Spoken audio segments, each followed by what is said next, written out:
Welcome back to the Cutty and Richie show. We're here after Memorial Day weekend. I was up at my sister's son's wedding in Virginia Beach for a period of time, and it was beautiful. It was two kids that I love that they're in their 40s, and they decided they've been dating for a long time, both single. Nice. And they decided to get married. Muzzle tough. Is that nice? That's a wonderful So it was adventure.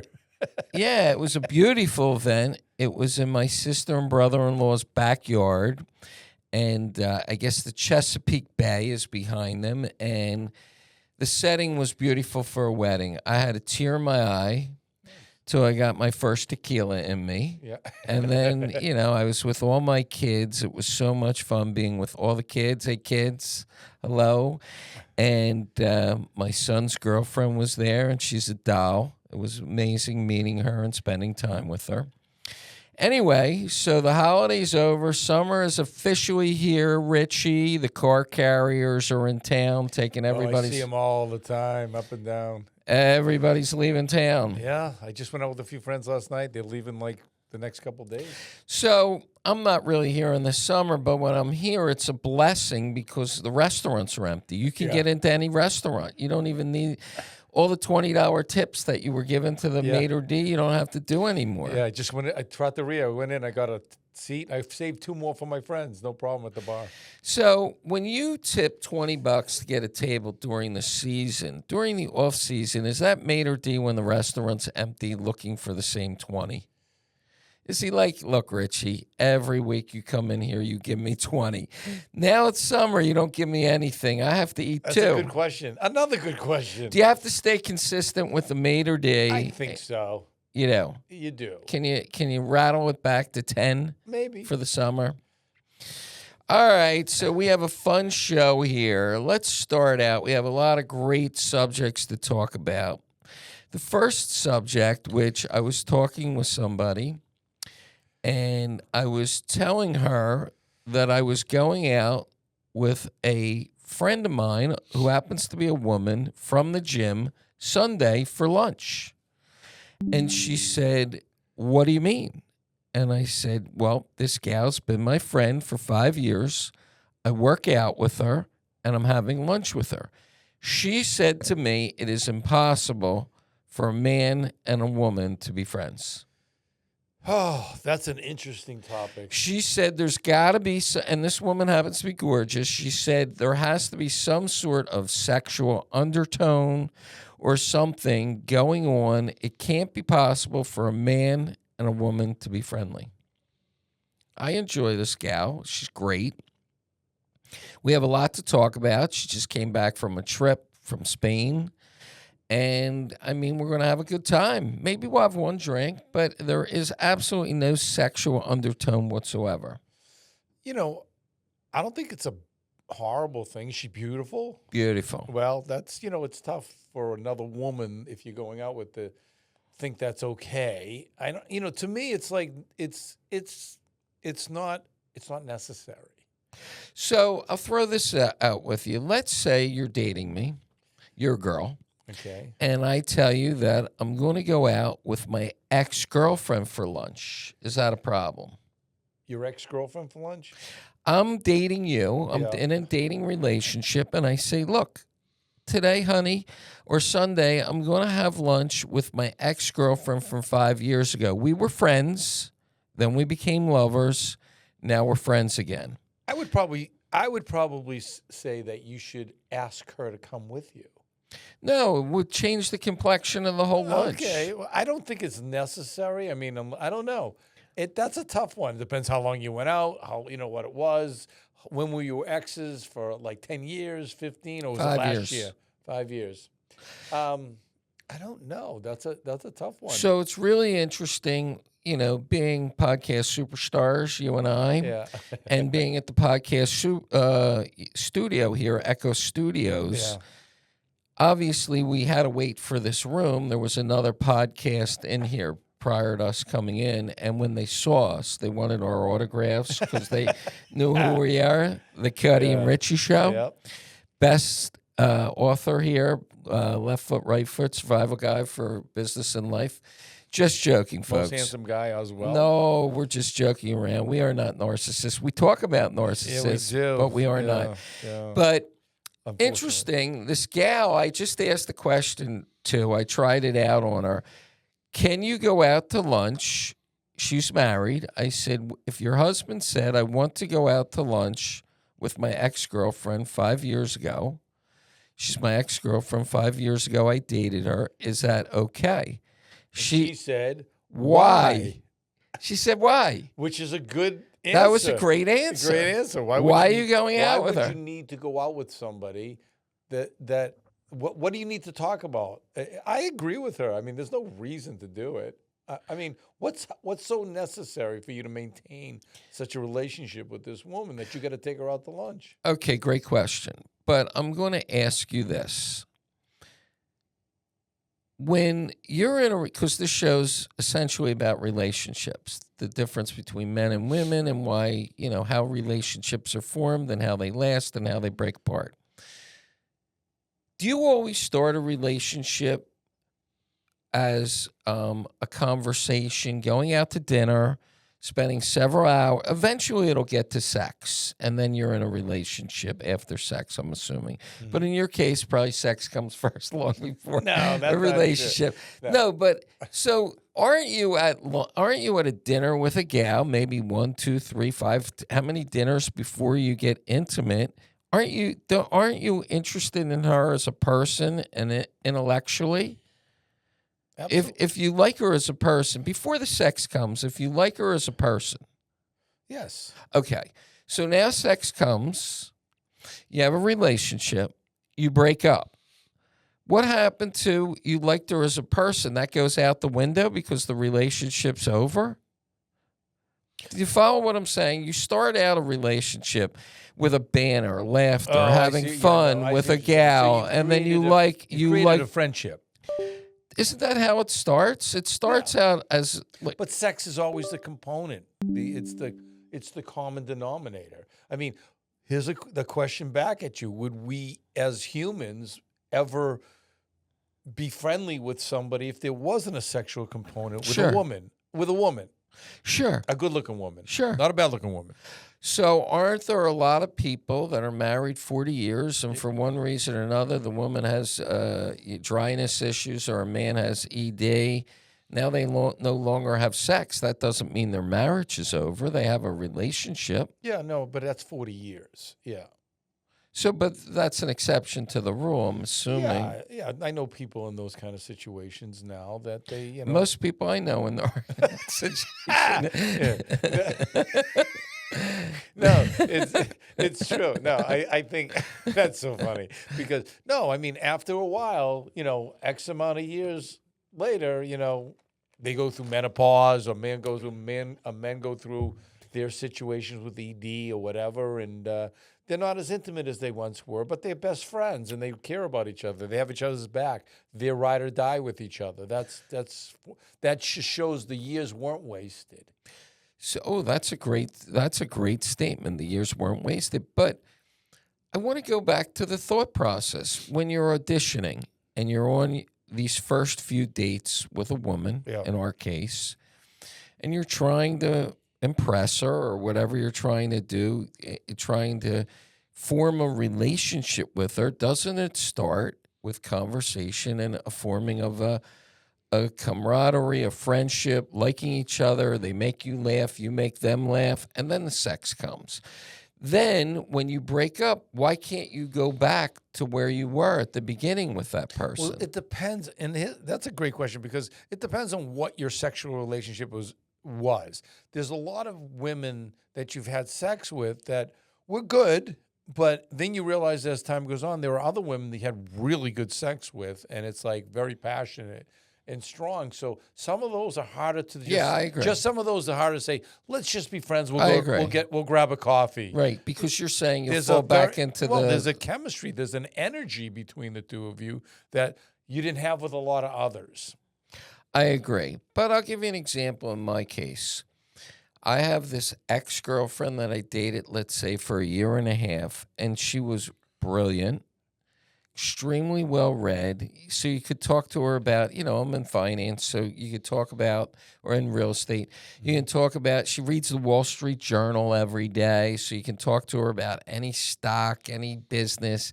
She was very into the news, so whatever her slant was, she knew current events. Yeah. She was amazing in terms of cooking and doing those things, very, very. So when we broke up, I still want to, and she was a great golfer, so I enjoyed playing golf with her.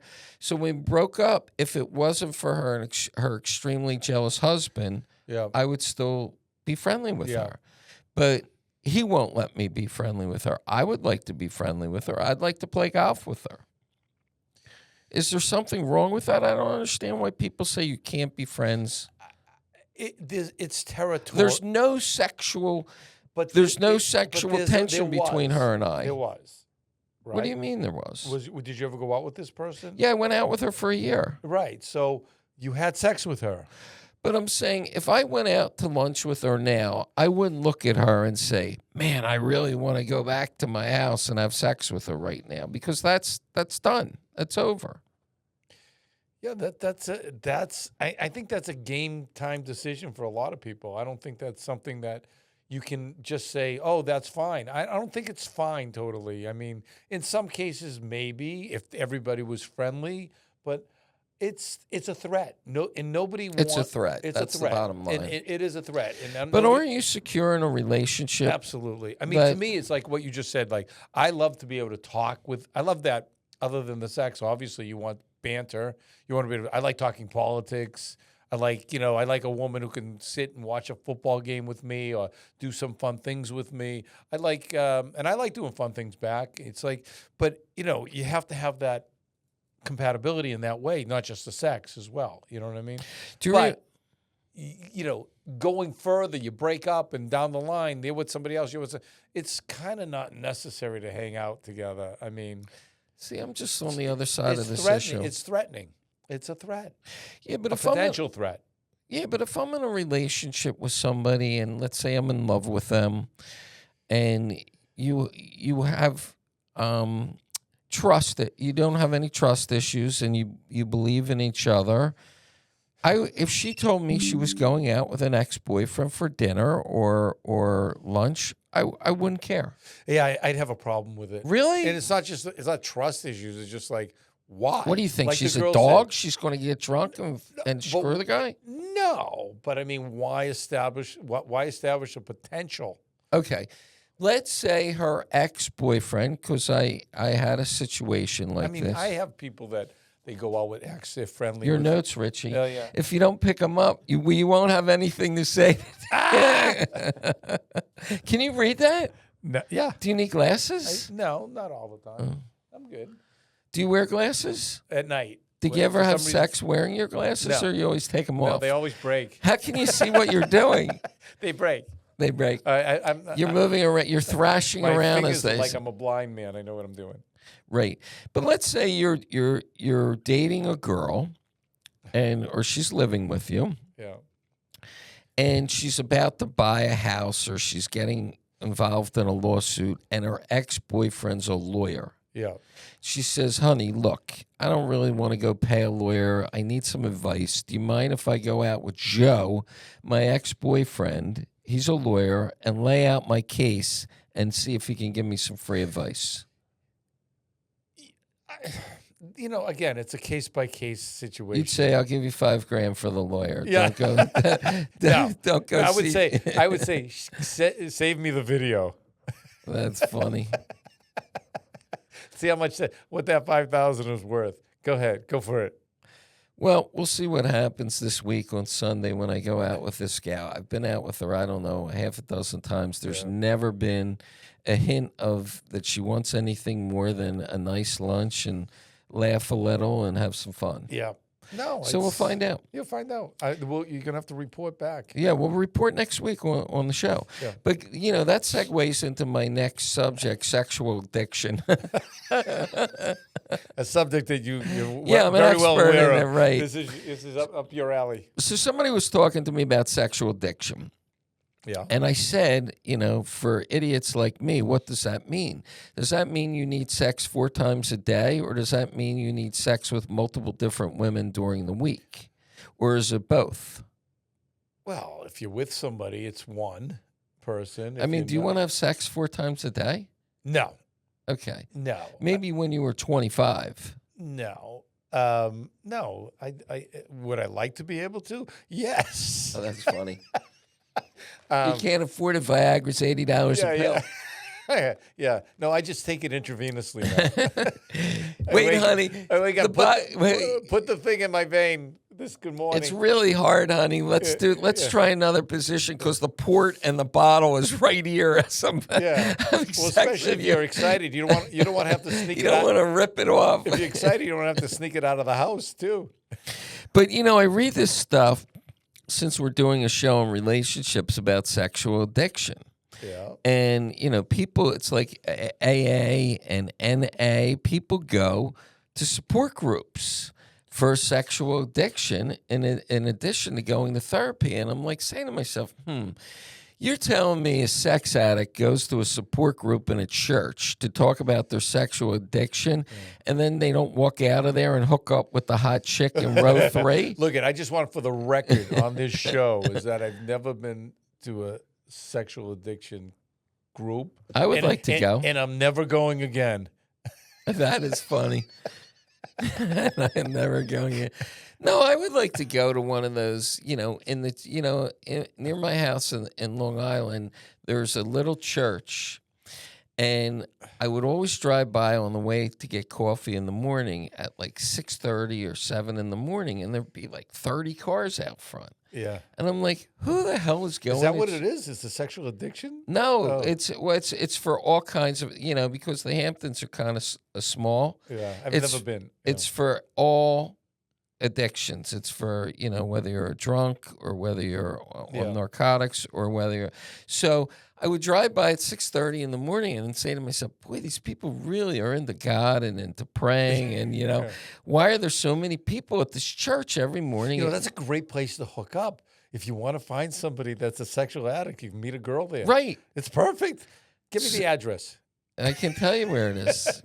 It's a cute little church. But I'm saying to myself, if I'm in this thing I have a sexual addiction and I'm in this church, you're telling me they're not going to look at the girl in the front row and, she's looking back. And then if this girl, this super hot girl in the front row is a sex addict, come on, Rich, you're not going to, go up there. I would be very helpful. I'm sure you would. No. Oh, that's interesting. Yeah. I don't think, do you think you're a sex addict? No, not at all. Yeah. Not me at either. all. I don't either. I'm to the contrary of a sex addict. Really? Yeah, because I'm not allowing sex to drive a relationship if I don't like the woman.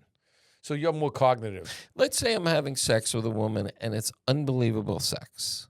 Yeah. But I don't like her. I'm breaking up the relationship. I'm saying that I believe a sex addict, and I'm not a doctor, would probably, if it's so enticing for them, do a lot of overlooking of facts. I'm not saying that's the case. I'm just saying in my own experience that if how long does sex last? I mean, for you, it probably lasts 6 to 8 hours. For me, it's the best 30 seconds of my life. And so you gave her the best 8 seconds of it. I'm not going to let that control the other 23 hours of my life. Right. So I don't know the correct definition of sexual addiction, and I think there's probably several definitions. And it would be, because I used to watch it on the Phil Donahue show. Remember Phil Donahue show? Yeah. Where they had, or who's that bald guy that Oprah Winfrey brought along? Oh, the Texan psychologist. Yeah. He has the people on too, but Dr. Phil. Dr. Phil, yeah. Yeah, Dr. Phil. But, I can't even imagine these guys that seek 4, 5, 6 different women in a week. I mean, that's a lot of work. Ridiculous. That's ridiculous. How do they do that? I don't think that, they must have a great lineup. I mean, I don't know. They were always out there trolling. I mean, Do you think if you're a sex addict, it matters what the woman looks like? Or you'll go with somebody who weighs 230 pounds? I would think I don't think they would be as picky. Yeah, I would think that they're just going to get off. And that's it. Yeah, it's compulsion. It's something that they, it's like somebody who, it doesn't even have to be sex. They might masturbate all day long. The woman might masturbate. That's all a good day long. point. You know what I mean? It's just about getting off. Right. That's an excellent point. So, I mean, that's the addiction part. It's drinking. It doesn't matter if you're wine or you're a Scotch person. You just have to have that drink. Well, that goes into does body count matter? I mean, if you're a sex addict, I mean, then you have a high body count, right? Well, for a woman or a man? Both. Yeah, I guess I would think so. I mean, let's say I'm dating you. Yes. It's our third date or fifth date, and she says to you, Richie, tell me how many girls you slept with. Are you going to tell her? Are you going to be truthful? Yeah, I think I would. I don't. Really? I don't count. I don't. Let's say the number's 16. Are you going to say it's 4? No. You're going to say it's 16. Yes. Okay. I mean, if I know a range, yeah. Right. In Will Chamberlain's case, it was 20,000. Was it 20,000? 20,000. Is he defined as a sex addict? If you, I would think so. A lot of athletes and women throw themselves at, and they have, if people think that out there that the athletes or people like that are not, they're traveling. Believe it or not, one of the take a guess. One of the craziest statistics of athletes that have women throwing themselves at is what sport? Take a wild guess. You get one guess. Women throwing themselves at? Yeah, at a professional athlete. What sport do you think? It's like number one. It's probably baseball. Golf. No. Yes. Golf? Yes. I got to look that one up. Look it up. They say these golfers get, the action's unbelievable. And all these girls are all dressed up in their skirts and, their golf apparel. But getting back to... I got to take up golf. No, you should. I think, no. I golfed for 28 years. I got no action. I quit. Yeah. Well, you weren't good enough. I wasn't bad. You know what a slice means in a hook, don't you? Yeah. No, but getting back to the sexual addiction thing, and then we'll move on. What do you think the therapy would be for that? I mean, Count Mississippi. Shock therapy. They put something on your penis or your whatever, in your knish, and as soon as you you get a little turned on, they zap you. No, I don't know. Like when you're thinking about it, do they tell you 1 Mississippi? This is how you're going to 2 Mississippi, 3 Mississippi, and then you get the thought out of your mind. I mean, it's only human nature. If a super hot looking woman walked out of that door, and we're sitting in the lobby of Echo Studios in Boca Raton, you're going to look at her. Yeah, well. I mean, you could count to 100 Mississippi. You're still going to, look at her. You have to control the impulse, I would say. That's really, you're going to go out and flirt with her and say, oh, hey, can I get your number? Or it all depends on how aggressive one is, Well, how about we were just talking to those two girls? They were kind of flirting with us or you. Well, huh? They're what? They were kind of flirting with you. I don't think they were flirting with you. I thought they were flirting with you. Oh, I didn't catch the vibe. They were flirting with you, and then I said something to her, and the girl said, yeah, and then they turned back to you. And then I said something to her, and she said, right, and turned back to you. Anyway, it's a gift and a curse, right? No, I mean, you are the best looking guy in Boca Raton. No, well, in the top 5. That's him saying that, not me. It's in the top 5. But let's cover some ground, because we had a lot of comments on our show 2 weeks ago. You said that you testified in a murder trial. Yeah. So put some color on us. Tell us, a little more about that. So why don't you start, if nobody ever saw the show last 2 weeks ago, what happened? So I was on national TV last May, Law and Crime, I think, and the other big one, Court TV. Right. And it was during the what's that other case that was going on? And I met her, the the one that killed the cop boyfriend. Oh yeah, yeah. I met her. You did? She was came really out, pretty too. She came out of the courthouse because there was 2 courtrooms, Right. and it was just a small area, and she would come out on break, and I was waiting to testify, and I met her, and I told her she's going to win, and she won anyway. So, which is pretty cool. So no, Didn't she run the guy over or something? yeah, allegedly. Yeah. So I had a friend of mine, and I met him back in Boston. I was almost like, it was kind of like I was like the divorce whisperer. You know what I mean? Guys would always say, you got to meet Richie, and he's been through it or whatever, and back and You forth. gave advice. Gave advice. They would just, I comforted them. And what was your best advice? Do it or not do it. To what? To get divorced? Well, it's not about just getting, they were just separated. I knew that what they were going through, their vulnerabilities and so on and so forth, not to make quick decisions. I was never against having a relationship, but you don't need to, you got to make decisions about your life. Do you want more kids? Do you want to get married again? Do you want to have 2 Christmases and Hanukkahs? Do you want to, you just have to line everything up to, at this point in your life, you have to do with what you want and find somebody compatible with your same needs and that type of thing. I was not against relationships. I was against getting in one too quickly and as a cure-all, just relax. So people came to you, Richie, what should I do? I'm thinking of leaving my wife. No, it was post. Post. Yeah. Because if somebody came to me and Sometimes I asked me, my opinion, Yeah. what should I do? I'm thinking of leaving, my wife. I would ask the questions. What's well, I would say to him, she has something you really want. your money. The other half of your money, brother.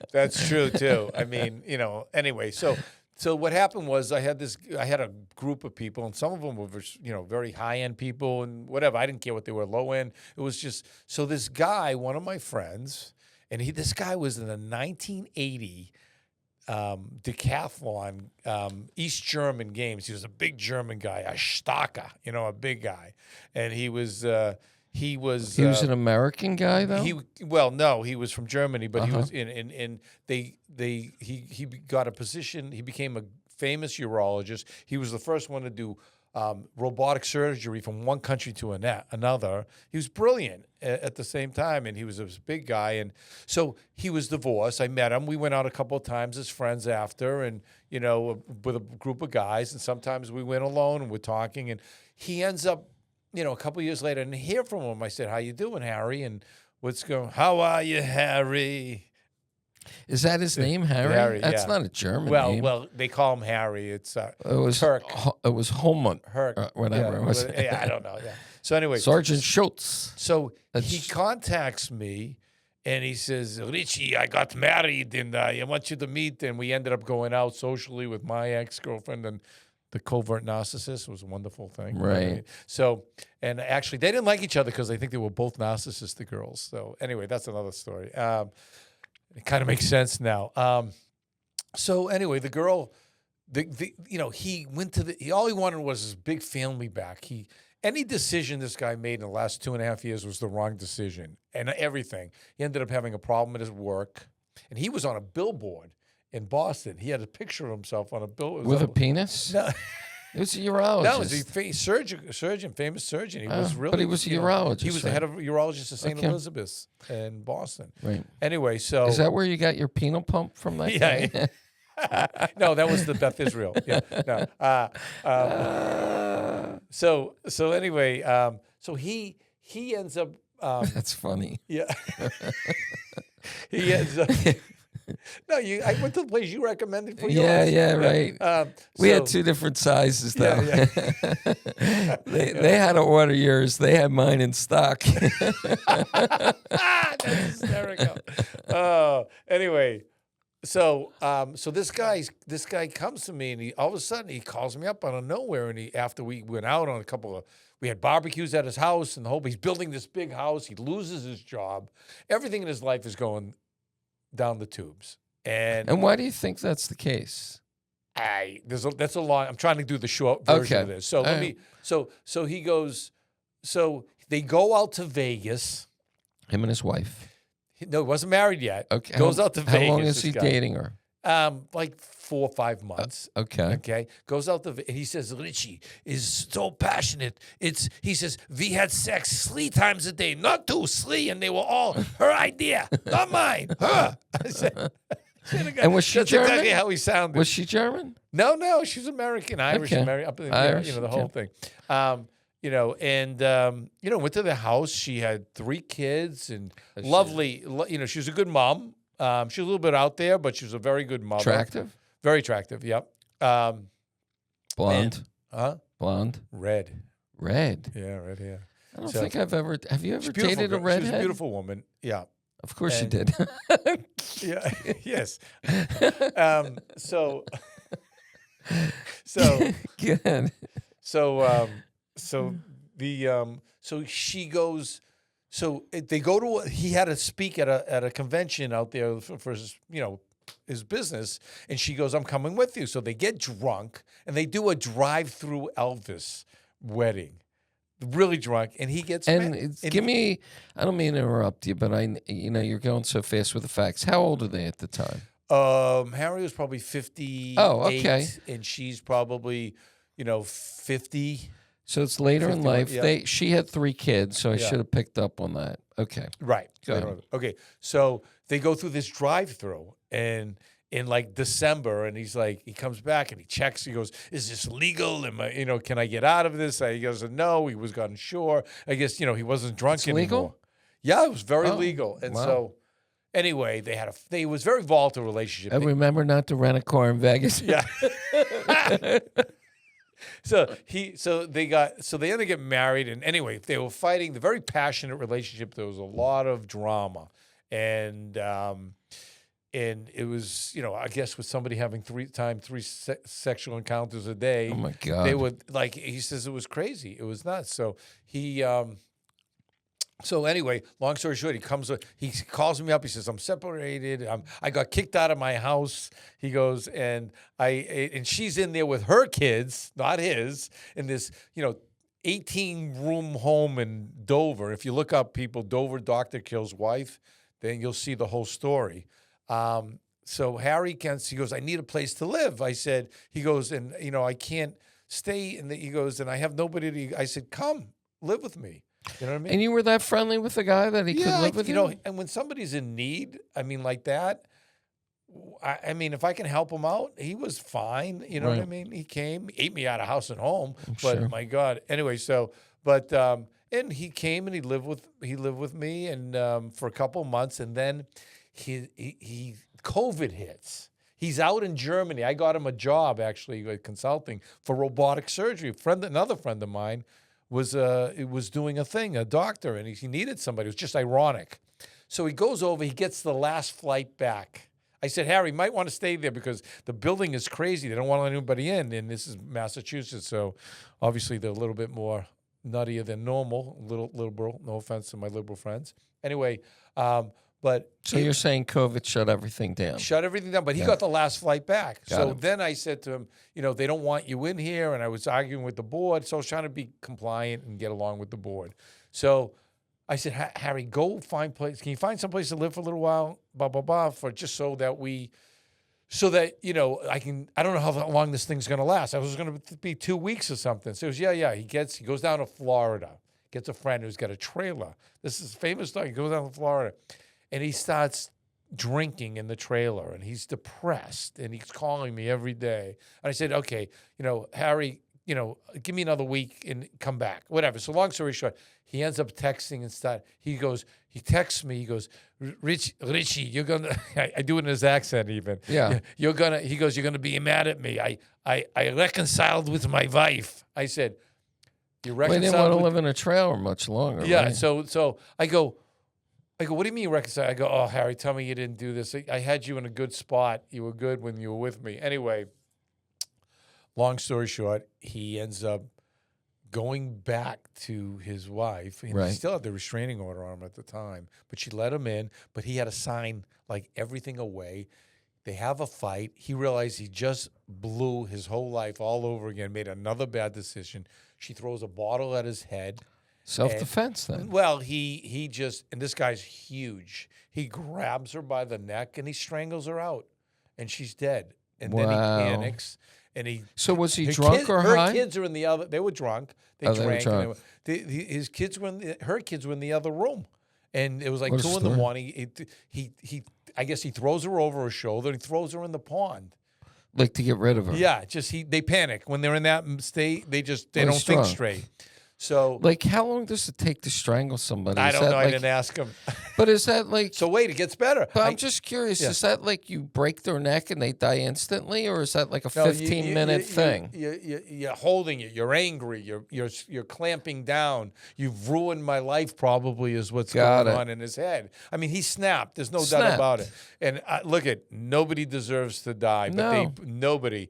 And I feel bad. And I couldn't sleep for weeks over that because I felt if I got him back into my place, she'd be alive, and and her kids would still have a mother. You screwed him over. Huh? It's your fault. Don't say that. That really bothered me. Anyway, so wait, he called you? No. So that night, this is important. Yeah, I understand, but he called you and said, "I'm reconciling with my wife," and you said about 3 days before he killed her. Okay, and you said, "No, come live with me again." I said, "Harry, are you sure you want to do this?" I said, "Look, you're not the first person that reconciles with their girlfriend or wife or whatever. I'll be there for you if it doesn't work. Don't worry about it." I gave him that reassurance. Just keep in contact with me. So 3 days later, I get a text at 3:47 in the morning. I'm sleeping. My girlfriend comes in at the time and says, "Look at the news. Look at the news." And I said, I put on the news, and it's Dover doctor kills wife. And then I look at my phone, and I see the text. He says, "Richie, you were right. I'm not happy. She's the devil, exclamation point, exclamation point, exclamation point." He had just killed her and threw her in the pond. So he's I had to testify. They asked me to testify because I went to his state of mind at the time. And how did you know if you hadn't spoken to him for 3 days before, or you spoke to him that day? I thought he was with his wife. He was just, everything was getting back to So how would you know the state of mind 3 days when he was with me? Okay. And how he was thinking, his depression, he was walking around. He followed me like a little child follows a father around the room. We went to Dunkin' Donuts the morning. He would talk to my mother at the time. He would say, "Pauline, what are your symptoms? Tell me what you're feeling." He was just very nice.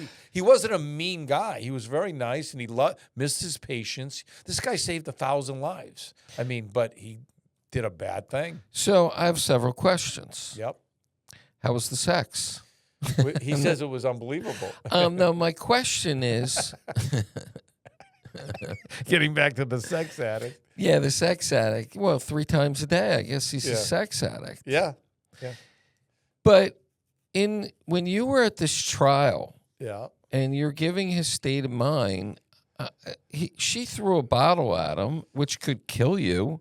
Why isn't he getting off on self-defense? Well, he got voluntary manslaughter. Which is what, like 3rd degree or something? Well, it's the same as involuntary involuntary, the sentencing. He got 12 to 16 years. For that? For this. So he was already in there 5 years before, because he had admitted he did what he did. Right. But it was just the circumstances that led to it. So he served 5 years waiting for his trial. So it was in 2020, obviously, because of COVID. And I testified in 2025. And he was, he ended up, he gets time served. 5 years. He got the 5 years, and he gets credit. So the bottom line is, even though he got 12 to 16, he'll only end up serving about 9.5, maybe. And a penitentiary, that's a lot. Well, he's got about 3 more years left. He says he thinks he'll get out at the latest by 2000. He just called me the other day. I was going to ask you. You talk to him? Yeah, he calls me every Does he ever say, "Richie, I made a mistake"? No, he says, "How are you, buddy? You're my only good friend. I can't believe you're the one that stood by me." All right. So if he calls you and says, "Richie, I need a place to live," you letting him stay with you? You know something? He mentions that. He goes, "I come down to Florida with you." I said, "Sure. I'll worry about it in 3 years." Are you going to sleep with one eye open, thinking he may choke you? No, he's not. So do you think if he goes on Reese, Match.com, Brainiac any of these Spicer, or girls one want to other? date him? He's a doctor. Maybe he can. I don't know if he could ever be reinstated. My guess is that he'll go back to his country in Germany and practice. But like, how's he get a date ever again? I mean, somebody's like, "Hi, my name is Harry. I killed my wife. Nice to meet Well, you." how many people out of prison? How many people down? I mean, it happened. I know. I wouldn't put it on you- I wouldn't put it on my match profile. No, I mean, you and I are the only two people at a bar that haven't been in prison. I mean, it's kind of crazy. No, But what an interesting story. And it's an unbelievable story. Does My he- life has been a really interesting tour. does he say like anything about prison life? We should have him on the show. Yeah, I I mean, asked him. I said, "Are you? Are they? I Does he asked, see it's what I women said. in Are they attacking you?" He says, "It's not like it was like 30 years ago here. It's very." He says, "No one bothers me at all." And if you add up 3 times a day for the amount of time he was with her, he probably has a normal sex life when you average years it out. later, 5 yeah, years. when you average out over Yeah. time, it averages out to Yeah. once a week for 4 years. Yeah. Wow, Richie, what a great story. And do you get paid as an expert witness for that? No, I didn't get. I don't remember. I don't think so. Does he pay your travel expense? No, or they whatever? offered. I was up in Boston anyway. And do you have a relationship with her kids? I didn't. No, I met them a couple times. They were nice kids. The sad part is like they don't have a mother anymore, and they don't have and I feel bad for the kids. It's She just threw a like, bottle at him. I don't know. You can't throw a bottle at no one somebody. deserves to die. It's just Nobody deserves to die, but if you're at a bar and somebody throws a bottle at you and hits you and cracks your head open, you can die. Yeah, I mean, I get the whole thing. yeah. I mean, look at that's his story. There's only one person telling the story. I Right. mean, he had a mark on his head, but Well, that's he could pretty have got good. that from when he was dragging the body to the pond and got a scratch. Who the heck knows? So, I don't know. I don't know. In your testimony for state of mind, what did you say? No, they just asked me some questions. What are those questions? I forget. I was nervous. I mean, Yeah. they were. I'm like, my daughter actually took a picture of me on TV. Were you sweating? No, it wasn't sweating. Do you get on She the said I cover? look good. Yeah, do you get on the cover of Boston Magazine? No, I did not. I don't want to be on the cover Eligible for that. bachelors in No. Boston? I didn't want to be that. I didn't want to do that. I'm just curious how you testify for state of mind, what you Well, say. they asked me, was he nervous about COVID? Was he a violent guy, or did you get along with him? And was he depressed? I said yes. He was depressed, and he was he wanted to make things right. He didn't know where to go. His life basically was falling apart a little bit. He was it was mainly yes and no questions. I mean, the guy. But the prosecution didn't want it. They didn't ask me any questions because they knew I was gonna. Not that I'm leaning on his side, but I was a witness for his behalf, mental state. So getting back to our show, which is about relationships, good, bad, or indifferent, I'm sure there's a lot of violence in relationships. You hear about it all the time where, people hit a woman and do terrible violent things. But, generally, I would say liquor or some drugs are involved, just in this case. Yeah. Do you think, knowing the guy, going back to state of mind, if they weren't drunk, he wouldn't have killed her? You think the alcohol threw him over the edge? I would say so. That's a good insight. Yeah, but it's like that joke you heard. I don't know if it's too funny to say, but it's like why are there 5 million battered women in the Oh, this is a tough joke, Richie. Go ahead, give us the answer. They don't listen. No, Oh, bad joke. geez. Sorry, I heard that a lot. Call, edit this out of the show. Edit we're gonna, this, yeah. we're This gonna is going lose out. all. We're gonna lose all our Anyway. woman audiences. Yeah, we edit love that you, one. women. That's Yeah, a we horrible love thing, women, yeah. Richie. Horrible Richie. joke. I'm sorry. I apologize to the. Anyway. No, I feel bad for. No, but, look. It's interesting. Every single, I've been single half of my adult life, and every single woman I ever dated was in an abused relationship. Really? That's the standard line. I yeah. was in an abused relationship. They're always isn't it funny how they victimize themselves really quickly and easily? They see things through a different lens all the time. And then every guy you talk to that's getting out of a relationship, he says, I was in an abused relationship. Yeah. So everybody's getting abused here. Yeah. Well, something. It's somewhere in the middle, probably. I'm sure it is. The problem is it's very hard to change. And It is hard to change. You know, and living with anybody, whether it's a roommate, a female, or a male, you know, everybody wants what they want, and, you know, somebody's got to win and somebody's got to lose. Yeah. It's a bit of a drag. It is. It's got to be right. It's got to be loving, right, respectful. My big thing is respect. I mean, Are you being respected now if you're dating anybody? yes. You are. Yeah. Okay. I feel that way. All right. I mean, I keep sending you all these reels on Instagram about respect. I mean, you know, you do. how Yeah. do you keep a good man? You know, these women Yeah. are interviewing any other. Respect them. That's the first thing they say. You got to Guys don't really need much, I would think, but love, attention, respect, just, you know, honor, you know what I mean? The truth and things like that. I think that, you know, what does a guy need? What do you need? What do you Well, need? I mean, in your case, being an extremely wealthy guy, you don't need you don't need a woman to clean your house. You don't need a woman to cook food for you. You go out all the time, right? Yeah, well, I don't want to cook for myself. But, you know, somebody doesn't have to cook, somebody doesn't have to clean. Right. Obviously, you want to have intercourse, so the woman's there, you know, for that. What else is that woman bringing to the table for you? Yeah. Companionship. Companionship, ease. They make, you know, they make your life easy, whether it's doing nothing together or doing something. How together. about being emotionally available? Absolutely. That's key. Are you And how kidding would me? you define that, being emotionally available? It's a great question. No, that's a good question. I Yeah. can't believe I came up with it. came I up with mean, that out of it wasn't nowhere. on my page. You came up with that out of nowhere. No, Look at us bantering. We should go out sometime. No, for me. I'll go to lunch with you instead of the woman. Our show's over, but I mean, in terms of emotional availability, I mean, to me, that means somebody being there for you, good times or bad. Absolutely. No, I think you hit it on the nose. I think that emotional available is somebody that like looks at you and just wants to be there and be with you, and they miss you when they're not with you, and they want to be with you. You're their best friend. They can't wait to hug you. Is that a learned art, or that's something you ever have innate in you? You know, it's a great question because I felt Thank you. Another good Yeah, question. I felt that the older I got Right. in my Is life, it your phone? yeah, that's all right. Somebody's telling you what to say? Yeah, no. I felt that the older I got more available emotionally. That's interesting. And I wasn't as a became young less. kid Yeah. and growing. Even I was always guarded, and now I'm very much into like Wow. touchy feely. I love when a woman, touches me and, I love that emotion. It's like, you only live once. You might as well go out with a good emotional support system and somebody that really loves and cares about you.